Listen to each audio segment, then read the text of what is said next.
Bonsoir Pépitoriens et Pépitoriennes, bienvenue à une nouvelle émission ce soir. Comme d'habitude, nous commençons par notre petit disclaimer pour vous rappeler que dans aucun cas nous ne donnons de conseils sur cette chaîne. Ce sont juste des échanges entre passionnés. Et ce soir, nous avons un nouvel invité, une nouvelle figure, entre guillemets, nouvelle présentation, hein. C'est Gaël Debal, trader en nom propre sur Option. Salut Gaël, comment vas-tu? Salut Denis, bah ça va très bien. Écoute, coucou de la Suisse à Lausanne où je me trouve présentement. Et Voilà. je salue également ton audience. Salut à toutes et à tous. D'accord. Ravi. Merci Alors, Gaël. je suis pas si nouveau que ça sur la scène, hein, puisque mon site Zenoption existe déjà depuis une dizaine d'années à peu près. Ouais, c'est ça. Donc, ça sur la chaîne, mais ça, c'est nouveau sur la chaîne Pépitor. Et puis, On essaye d'avoir un nouveau book d'intervenants, de faire connaître des nouvelles personnes qui sont très intéressantes. Donc, toi, tu es trader sur option. C'est-à-dire que tu vis de ça, hein? C'est bien ça. oui, Voilà. et je traite uniquement les options, surtout les options sur futur ou sur grosses entreprises américaines, sur les marchés américains. D'accord. Comme c'est la première fois qu'on te reçoit, on va faire une présentation dès le départ, hein. Donc, on va commencer par ta formation et ensuite, tu vas nous expliquer comment tu es arrivé au trading. Tu as une formation en relation avec la finance, avec les marchés financiers ou complètement différente? Alors, non, à la base, j'ai une formation d'ingénieur. Je suis ingénieur central Supélec. J'ai fait la prépa, maths sup, maths spé. Ouais. Et j'ai intégré Supélec. Et puis ensuite, alors je me suis intéressé au marché financier très tôt. Mhm. C'était un peu une passion en plus de mon job. J'ai travaillé dans le secteur de l'électricité. Supélec, Mhm. c'est l'école supérieure d'électricité à la base, hein, donc j'ai Mhm. été dans ce secteur-là. J'ai travaillé chez Poweo, qui était une entreprise qui profitait de la libéralisation du secteur à l'époque de l'électricité. Après, je suis parti en Suisse. J'ai été embauché dans une entreprise suisse qui était Énergie Ouest Suisse, qui est devenu Alpic, le plus gros énergéticien de Suisse. Mhm. Et pendant que j'ai été, on va dire, dans le monde corporate, j'ai continué mes formations. J'ai eu une formation du laboratoire européen d'anticipation politique Mhm. et également une formation à DUG en économie et gestion d'entreprise parce que ça m'intéressait en fait toute la partie aussi finance, entreprise, etc. L'économie m'intéressait, donc j'ai un peu complété ma formation technique d'ingénieur avec tout ça. D'accord. Et comment es-tu passé normalement c'était tout traché, Supélec, Elite, etc., finir dans une grande société énergétique mondiale ou européenne, à passer carrément à ton compte, entre guillemets, sans patron, sans employé comme moi, on avait discuté avant, on est un peu pareil, sans patron, sans employé et dans le trading. Comment s'est fait la bascule en fait? Alors déjà, j'étais directement dans un parcours un peu atypique parce que pour EO, c'était une start-up. On n'était que quatre stagiaires et puis les trois fondateurs quand je suis arrivé. Ensuite, quand je suis passé en Suisse, j'ai été dans une unité, on va dire, qui était un peu séparée. J'étais gestionnaire de portefeuille et après, je suis passé trader. Donc, j'ai été trader en électricité, D'accord. sur des contrats d'électricité entre la France, l'Allemagne, la Suisse et l'Italie. Donc, alors, parce que aussi j'avais cet intérêt personnel pour le trading. Donc, à l'époque, hein, j'étais plutôt sur le marché français. Enfin, j'ai beaucoup évolué dans ma carrière de trader personnel, on va dire. Et c'est aussi pour ça que je suis passé trader dans cette entreprise d'électricité. Et ensuite, pourquoi j'ai complètement changé de vie? Parce que je voulais voyager, en fait, tout simplement. Mhm. Ça m'allait pas trop d'être toujours au même endroit, de voir toujours les mêmes têtes au bureau, je me sentais un peu comme dans une prison dorée, hein, parce qu'en Suisse, je gagnais très bien ma vie, mais je voulais voyager, parcourir le monde. Et comme j'avais cette compétence de trading qui a continué à s'améliorer avec le temps, hein, une fois que j'ai quitté le monde corporate, j'ai passé beaucoup, beaucoup de temps à continuer à me former sur des sujets divers et dont les options, à continuer mes recherches, et ben j'ai sauté le pas. Donc je suis parti voyager, j'ai tradé tout en voyageant et j'ai monté mon site Zenoption aussi pour partager tout ça. J'ai même fait un blog de voyage aussi au début pour partager mes Mhm. voyages. Bon, là, ça fait quelques années qu'il est plus mis à jour, on va dire, mais Excellent. donc, voilà. Et comment arriver aux options et pourquoi les options? Parce que normalement, en fait, le trading en France, la France, c'est un gros pays de traders actions, quoi. Ouais. Donc, comment tu as commencé à trader et comment es-tu passé sur les options et pourquoi? Je suis passé par là, hein. Au début, Hmm. je me souviens, je tradais Valourec, pour ceux qui se souviennent, avec la super tendance haussière. J'ai commencé sur les marchés français, puisque mon broker, c'était Boursorama, il y avait des frais raisonnables, etc. Donc, je suis passé par là. Ensuite, je me suis intéressé au marché américain. J'ai bien sûr été vers le swing trading. J'ai même essayé le day trading sur Forex. Enfin, j'ai exploré plein Et de, pourquoi elle est passée l'un à l'autre? Parce que c'est compliqué. Moi, je suis trader action France. Je suis passé un peu sur les indices, puis on revient toujours au départ sur Action France, quoi. Ah ouais, bah moi non. En fait, Tu cherchais de la volatilité, tu cherchais des ouais, je expositions. cherchais. Bah, au début, voilà, donc ça me plaisait. Par exemple, le forex, ça bouge tout le temps et tout. On peut avoir des gros effets de levier. On pouvait potentiellement avoir des super résultats, etc. J'ai essayé pas longtemps avec un ami. Je me souviens, j'ai vite vu que c'était pas pour moi, Mhm. que j'y arriverais pas et que c'était trop compliqué en fait. Et d'une manière générale, je trouvais que l'investissement, donc quand on buy and hold, tu vois, pour une longue Mhm. période de temps, bah, on peut passer par des phases où le marché il est en tendance baissière, comme on l'a vu en 2022, où il peut y avoir des cracks, etc. Donc c'est pas forcément où il y a des périodes où ça stagne. Donc moi, il fallait des revenus en fait. Le trading, swing trading ou day trading, c'est compliqué. Ça a Ça un prend gros beaucoup de impact temps. sur notre humeur, sur notre psychologie, je trouve, hein. Les mauvais jours, après, ça a Mhm. un impact sur notre vie Ouais, normale et ouais. personnelle. Bref, j'étais pas forcément bon en fait dans ce type de trading. Et je connaissais les options et ça a commencé à m'intéresser. Donc ça, je parle quand j'étais encore employé, hein, dans mon corporate. Et puis, j'ai vu qu'on pouvait avoir des revenus, j'ai vu qu'on pouvait toucher des primes, qu'on pouvait plus être vendeur d'options. Donc, j'ai commencé par là. Et puis après, je me suis perfectionné et j'ai fait des montages un peu plus compliqués. Delta neutre, pour ceux qui connaissent, des options gagnées avec le temps qui passe et des montages θ positifs.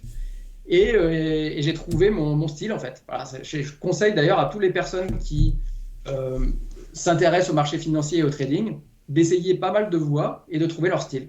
Parce Mhm. que il faut que ça matche avec notre style de vie, combien de temps on est prêt à attribuer au marché, derrière ces écrans, notre niveau de stress aussi, est-ce que on veut être excité, faire du trading directionnel, essayer de miser gros, faire le jackpot, etc. Voilà, donc personnalité, temps et aussi Capital accès à aussi. Internet, fuseau horaire aussi, parce qu'en voyageant, c'est pas toujours facile. Enfin, donc il y a plein de paramètres à prendre en compte, mais il y a tellement de stratégies différentes sur les marchés, et notamment une fois qu'on passe aux options, alors là, on décuple encore le type de stratégie possible. Et puis capital aussi, parce que est-ce qu'on peut trader les options, vivre de trading des options avec un petit capital ou c'est pas possible? Alors, bien sûr, avec les options, on peut faire de la spéculation.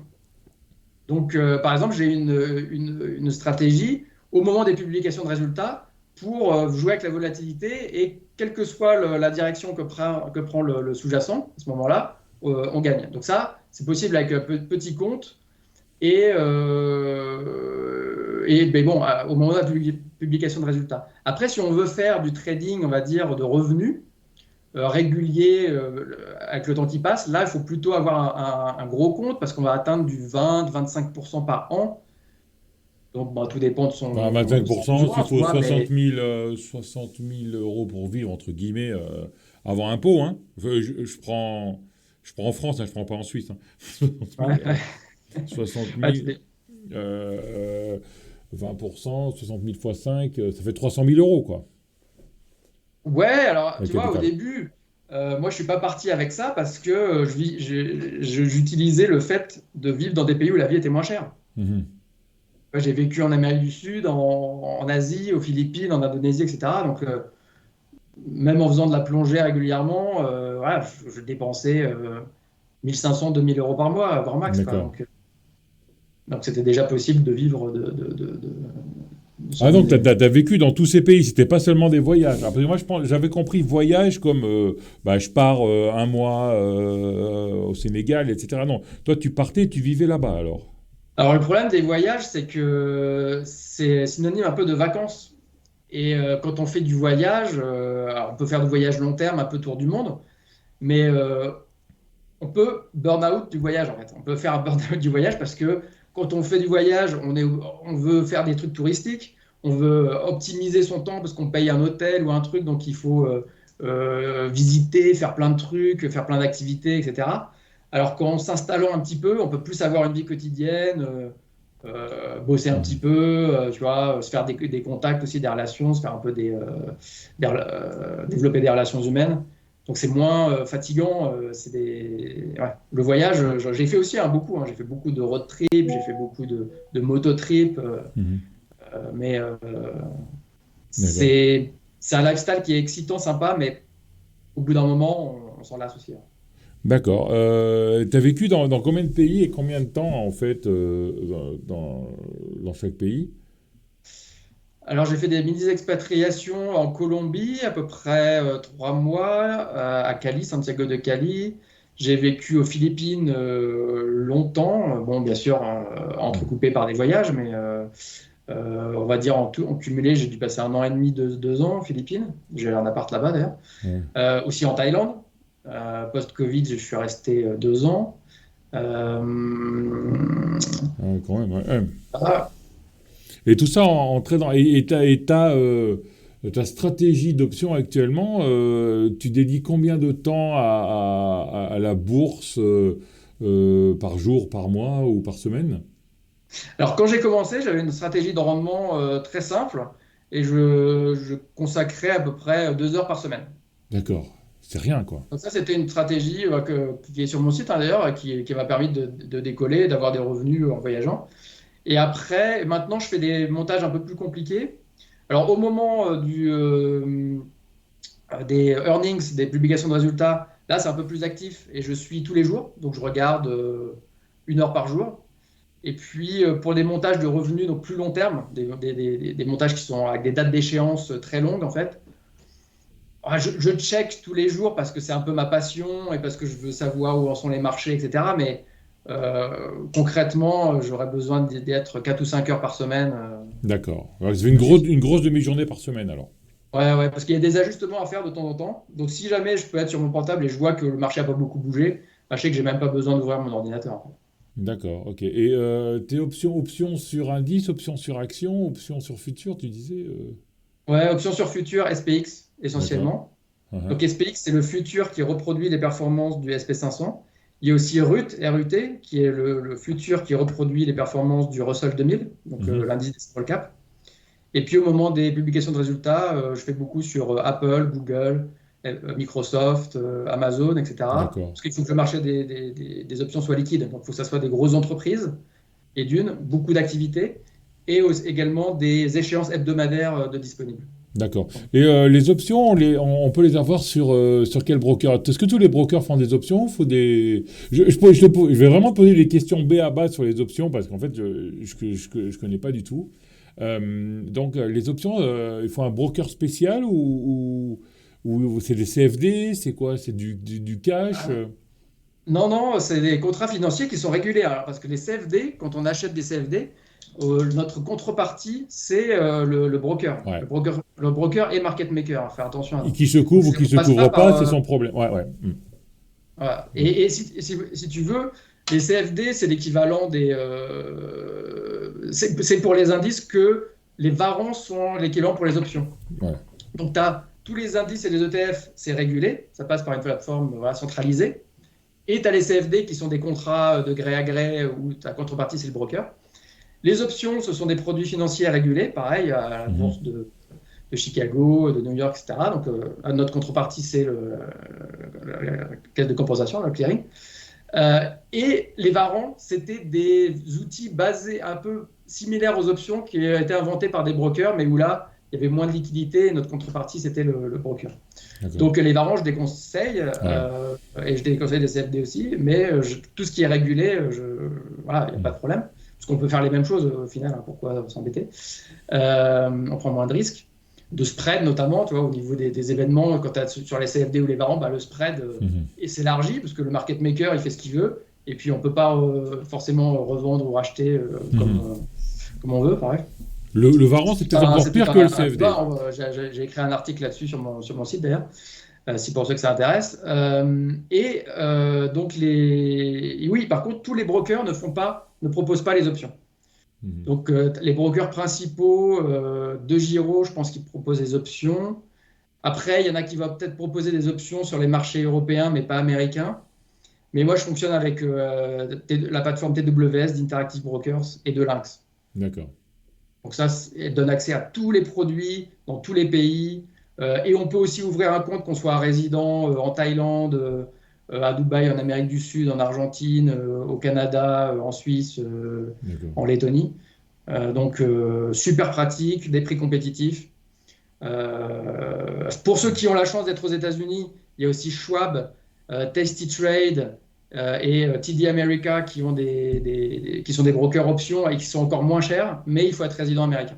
D'accord, ok.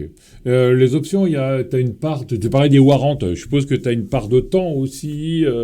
Est-ce que l'option perd de sa valeur par rapport au temps? Parce qu'en fait, l'option, tu as une target à l'échéance de l'option, c'est ça. Et tu joues sur le temps et sur la target, en gros. Ouais, ce que tu appelles target, c'est le prix d'exercice. Ouais. Ça s'appelle le strike. Ouais. Et effectivement, on part. Alors, c'est un contrat pour acheter ou vendre jusqu'à une date déterminée, qui est la date d'échéance, un sous-jacent, donc qui est l'action ou l'indice, ou une matière première d'ailleurs, à un certain prix.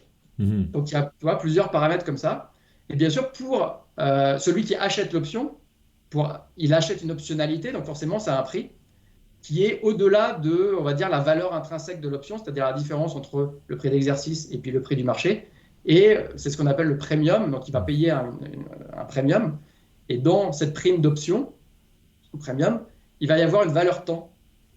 Parce qu'on l'achète et la valeur temps va diminuer au fur et à mesure qu'il c'est-à-dire que l'option va aller vers le prix d'exercice de plus en plus vite, quoi. Le prix de l'option va aller vers le prix d'exercice. Ouais, alors nul si jamais le prix d'exercice est loin du prix du prix de l'action. Voilà. Par exemple, on va prendre un exemple, on va dire, le plus simple possible pour bien comprendre. Encore une fois, tous les cours sont gratuits, si jamais sur la chaîne YouTube ou sur le site. Mais pour notre entretien, on va prendre une option d'achat. Amazon qui est à 180 $ actuellement. Tu prends une option d'achat au strike $200. Enfin, tu te dis, pourquoi je vais acheter la possibilité d'acheter Amazon à 200 $ alors qu'elle vaut actuellement 180 $. Elle vaut rien. Mais si elle vaut, parce que d'ici un mois, admettons que la date d'échéance soit dans un mois, elle peut exploser. Peut-être qu'il y a une date de publication de résultats et qu'elle va exploser à 220 $ peut-être. Et moi, j'aurais acheté un prix, j'aurais acheté cette optionnalité à un prix très faible, peut-être 50 $, pour avoir la possibilité éventuellement de l'acheter à 200 $ et de la revendre à 200 $ plus tard. D'accord. Mais pourquoi pas l'acheter à 180 tout de suite si tu penses qu'elle va être à 200? Parce que tu utilises beaucoup moins de capital. Ouais. Tu payes le delta, en fait, entre la valeur actuelle, le premium, comme tu disais. Ouais, le premium, et ça te permet de contrôler sans action. Si tu achetais sans action à 180 $, ça te ferait débourser 18 000 $. Alors que peut-être pour juste acheter cette action, cette option, tu vas débourser 100 $, 150 $. D'accord. Ok. Pour contrôler pendant un certain temps, un mois, sans action, que tu pourrais acheter à 200 $, mais là, tu fais un pari. Alors là, c'est l'option que j'appelle casino. Tu achètes une option et tu espères que le sous-jacent va exploser pour faire un gain qui est en pourcentage très élevé. Mais et que quand tu disais au début, c'était juste à titre illustratif. C'est pas du tout comme ça que j'utilise les options. C'était juste pour aider à comprendre le contrat d'option. Okay. Mais c'est vraiment ce qu'il faut pas faire d'ailleurs. Tu pourrais, on a bien compris ce que c'était les options. Tu pourrais nous montrer un petit exemple, peut-être avec des graphiques, ce serait plus parlant. Ouais, tout à fait. Ouais. C'est plus parlant de voir le graphe PNL. C'est très visuel. Donc je vais commencer un partage d'écran. D'accord. Ok. Là c'est bon. Là c'est bon, vous voyez, ouais.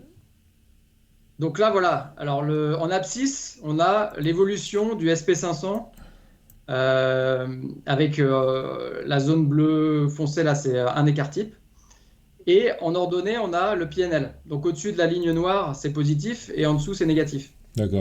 Et les différentes courbes qu'on voit de PNL, couleur, c'est les gains, c'est ça, hein?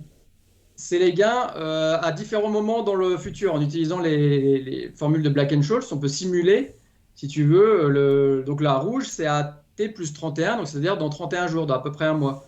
Et dans La 31 grise, jours, si le SP500 va dans la direction que tu veux. bah, si tu veux, il peut évoluer sur toute cette plage, tu vois. Hmm. Donc de 4550 à 6000, bah, je suis toujours en gain, tu vois. Ouais, Et là, en haut, tu as les pourcentages. Donc toi, il peut perdre 10%, on est toujours là. d'accord. Alors là, on est sur un combo qui a déjà 64 jours de temps de vie, on va dire. Mhm. Le date in trade, c'est 64 jours déjà. Mais l'expiration, elle est 18 octobre. Et puis encore du temps, tu vois. Et alors, surtout si le marché baisse un petit peu, tu vois, on gagne encore plus. Je vais gagner encore plus parce que les courbes là vont monter plus haut que si jamais ils montent. Et là, ici en bas, on a tous les Grecs qu'on monitore. Attends, Donc Théo, là, je vois pas ton écran, j'essaye d'agrandir l'écran. Elle est où ta souris, là? T'es sur... euh, est-ce que tu vois le bas là? Ouais, c'est bon, ça y est, j'y suis. Ouais, j'étais dans la tranche du bas. Oui, ok. La tranche du bas sous le graphique. Ouais, j'y suis, ouais. Donc là, on voit les PNL, là, on voit le delta, le gamma, le θ et le vega. Donc on va toujours monitorer ça. Et c'est pour ça que des fois, il y a peut-être des ajustements à faire. Mais globalement, le montage est très robuste. Et puis, voilà quoi. Ça, c'est un Donc montage multi-options, ça, ce que tu nous ça, montres il y a là. plusieurs options dedans. Ouais, il y a beaucoup, beaucoup de jambes, comme on dit, hein, d'options différentes. Euh, et le but de ces montages, ils sont à long terme, donc plusieurs mois, mais le but, c'est de gagner avec le temps qui passe, tout en étant tranquille par rapport à l'évolution du sous-jacent. Mhm. Après, je vais vous montrer aussi quand même Mais c'est la impressionnant, c'est-à-dire différence. que, et en fait, quand est-ce que tu perds? Tu peux jamais perdre ou comment ça se passe? Euh, Ou alors, alors, il faut que le SP500 sorte de la marge du bas. Ou comment... ouais, exactement. D'accord. Et là, alors là, si tu vois, le marché commence à s'agiter, là, je mettrai des ajustements, je rajouterai un achat de poudre pour protéger, etc. Ouais, En d'accord. cas Donc, la courbe rouge, là, à gauche, quand elle sort, en dessous de 4004, tu perds, c'est ça? Ouais, D'accord. exactement. Hmm. Ouais. Donc, il faudrait que ça fasse moins 15%, D'accord. mais j'ai le Ouais. temps quand même de réagir, on va dire. Même pendant la période du Covid, tu vois, ça n'a pas fait un crash en 2 jours, quoi. Ça a Ouais. pris 3 semaines. Et après, les graphes, alors, je vais aller sur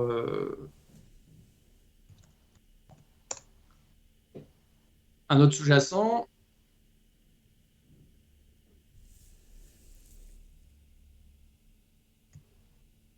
Et ça, c'est les graphes de la stratégie de earnings dont je te parlais. Mhm. Tu vois, c'est complètement différent. Et là, c'est à beaucoup plus court terme. Là, on voit les évolutions, tu vois, les courbes, c'est à T plus 4, T plus 8, T plus 12. Donc là, on va plutôt jouer en hebdomadaire, donc à Mhm. beaucoup plus court terme, avant les publications de résultats, pour gagner, comme je te disais, que ça soit à la hausse ou à la baisse. Mhm. D'accord. Et donc là, c'est à peu près la même forme qu'un straddle, sauf qu'on n'a pas cette espèce de vallée de la mort en dessous si jamais le marché stagne. Quand on achète juste un put et un call, qui est caractéristique du straddle, là c'est un straddle très amélioré pour pouvoir. Alors là, je déroule avec le temps qui passe. Donc, tu vois, les points là, c'est les différents chiffres de PNL du montage dans la journée. En rouge, Mhm. c'est des pertes et en vert, c'est les gains. Et donc, au fur et à mesure qu'il y a le temps qui passe, aussi, donc et qu'il y a des mouvements de l'action, bah voilà, tu vois, on gagne là 600, 700, etc. D'accord. Ah, ouais. Intéressant. Très intéressant. Il faudra vraiment qu'on refasse une interview pour aller plus loin là-dedans. Et moi, ben, je vais essayer de mon côté les options et puis on pourra faire une petite revue prochainement, quoi. Une petite explication plus approfondie, ouais, tout à Ouais. fait, hein. Ok. Et puis comme ça, pourrais aussi présenter ce service j'ai un service là-dessus pour que les gens suivent mes trades. Et ce montage-là, l'avantage, c'est qu'il se traite comme un produit financier. Donc, on utilise le Strategy Builder de TWS pour faire un combo. Et ce combo s'achète et se vend comme un seul produit financier. On n'est pas obligé d'acheter et de vendre séparément toutes les briques, toutes les options du montage. Okay. Donc, c'est super pratique au niveau de la mise en place, on va dire. D'accord, ok. On revient face à face pour finir l'interview. Ouais, quand tu disais au début, quand tu trades au moment des résultats et que tu es sûr de gagner, comment tu fais alors? Alors parce que j'achète et je vends des options de dates d'échéance différentes et de strikes différents. Donc je pars du principe du straddle, qui est acheter un put et acheter un call, donc acheter une option d'achat et acheter une option de vente. Donc c'est la stratégie à la base, elle est non directionnelle. Ouais. C'est-à-dire que si ça va dans un sens ou dans l'autre, je gagne. Par contre, ça perd avec le temps qui passe. Et je modifie ce straddle de base. J'en fais un straddle synthétique et après je modifie, je rajoute des différentes briques et paramètres pour en faire quelque chose qui perd beaucoup moins avec le temps qui passe, mais qui conserve le fait d'être non directionnel et de gagner à chaque mouvement. D'accord. Ok, donc tu gagnes plus, mais tu perds moins à chaque fois, en fait. Oui, alors tu diminues énormément les potentialités de perte. Et tant que la volatilité est élevée, c'est pour ça qu'on joue au moment des publications de résultats, tu as l'optionnalité en fait de profiter des mouvements du sous-jacent, que ce soit à la hausse ou à la baisse. D'accord, très intéressant. Et tu arrives à faire 20 ou 25% par an, tu me dis là-dessus, avec cette stratégie? Non, cette stratégie, elle est beaucoup plus explosive. Ouais. Parce que le cash utilisé pour la stratégie, c'est-à-dire la totalité, la somme des options qu'on achète et de celles qu'on vend est très faible. Donc ça vaut pour les petits comptes et on peut avoir des rendements extrêmement explosifs. Par contre, sur mes stratégies que je joue à très long terme, avec des dates d'échéance très élevées, où j'ai beaucoup de marge et où je ne suis pas obligé de surveiller le marché très très souvent, là, c'est à peu près 20 à 25% par an. Ouais. Ah, donc, tu as un portefeuille, entre guillemets, d'options long terme de stratégie qui te font 20-25%, et le court terme qui te fait, sur des moments précis, ça peut te faire combien en pourcentage de gain? Alors, c'est difficile à calculer en pourcentage parce que parfois, la stratégie est même créditrice. Mais je dirais que en misant 10 000, on peut faire dans les 5 000 par saison de résultats. D'accord, intéressant. Ouais. Donc, en fait, pour vivre de cette stratégie d'options, il faudra avoir un capital de combien parce que tu disais 20%, donc on avait calculé 20% pour faire 60 000, ça ferait 300 000 euros. Et si tu rajoutes les gains de ta stratégie court terme, on descend sur le capital complet alors. Ah oui, tout à fait, ouais, complètement. Ouais.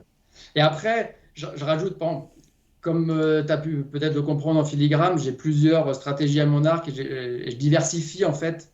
Alors, je diversifie pas beaucoup sur les sous-jacents, la diversification de trading telle qu'on l'entend, mais je diversifie beaucoup sur les types de stratégies. D'accord. Donc, en fait, j'ai des stratégies pour jouer les résultats. Je t'ai dit, on mise assez peu et on peut faire du 200% par an. La stratégie de revenus, les stratégies de revenus, c'est à part, c'est avec des tentes de profit où on gagne avec le temps qui passe, les tentes de profit sont larges, donc que le marché évolue dans un sens ou dans l'autre, ça a peu d'impact, sauf des fois où il faut un peu ajuster, mais en gros, le PNL augmente avec le temps qui passe. Et après, j'utilise toujours ma stratégie de revenu, on va dire, originelle, dont je t'ai parlé au début, là, qui m'a permis de voyager, où je vends des put traders de la monnaie ou des call traders de la monnaie et, à lointaine échéance. Et ça, c'est des petits bonus, tu vois, qui sont très, très cool, on va dire. Ouais.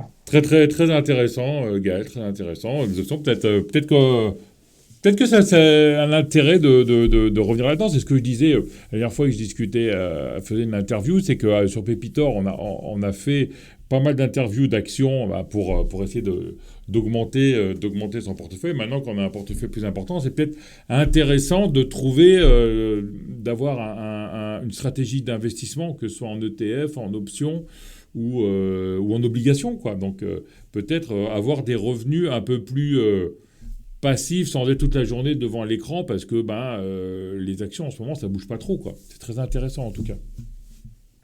Ouais. Ouais, ouais, c'est clair. Moi, je trouve mon excitation en fait dans la construction des montages et pas dans les graphiques. Tu vois, c'est complètement différent. À partir du moment où on rentre dans l'univers des options, c'est une façon complètement différente d'appréhender les marchés financiers et de trader en fait.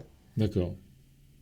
On Ok. s'intéresse beaucoup moins aux graphiques, à l'analyse technique et à tous ces indicateurs, mais on est derrière une console avec les grecs des options et on gère tout ça et c'est complètement C'est différent. la stratégie en fait. C'est presque des mathématiques, quoi.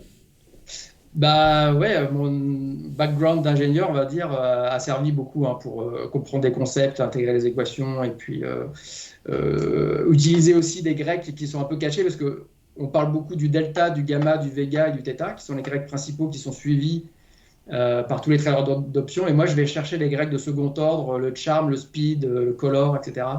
Des dérivées secondes. Et donc, ouais, c'est un peu plus complexe pour avoir des montages qui sont très stables et rémunérateurs et avec peu de risques. Ok. Mais j'essaye de vulgariser. Alors, bien sûr, je ne demande pas aux gens de s'intéresser à ces grecs de second ordre. Tout est, on va dire, pris en compte dans les montages que j'enseigne ou dans les stratégies pour ceux qui me suivent. Mais, que j'allais dire. Oui, mais tout ça est pris en compte, en fait. Mais Mhm. voilà. D'accord. Effectivement, c'est un peu technique. Très intéressant, Gaël. On va peut-être s'arrêter là pour une première interview, hein, pour une première prise de connaissance. Et pourquoi pas revenir plus tard, une autre fois, pour présenter, je sais pas, un produit, une stratégie ou quelque chose, rentrer plus en détail. Qu'est-ce que tu en penses, Gaël? Ouais, bah, c'est toi l'hôte, donc c'est D'accord. toi qui décides, hein. Moi, je suis disponible en tout cas, pas de souci, pour Super. aller plus en profondeur. Ouais. D'accord. Donc n'hésitez pas à poser des questions sous la vidéo pour notre prochaine interview pour aller un peu plus loin. Et puis, ça m'a fait beaucoup plaisir de rencontrer Gaël, un investisseur, hein. Vous avez compris un peu la chaîne, c'est un peu la direction qu'elle prend maintenant, un plus investissement long terme. Et merci pour tout, Gaël. C'était très, très intéressant notre petite interview. Puis on espère te revoir rapidement. Bah, ravi d'avoir pu présenter ma niche, on va dire, des options et des montages d'options surtout. Et puis, c'était un plaisir. À D'accord. bientôt, j'espère. Et Ouais. puis, tout de bon, comme on dit en Suisse. Voilà, merci, c'est tout beurre. C'est tout beurre. Merci, ciao, ciao. Adieu! Ciao, ciao.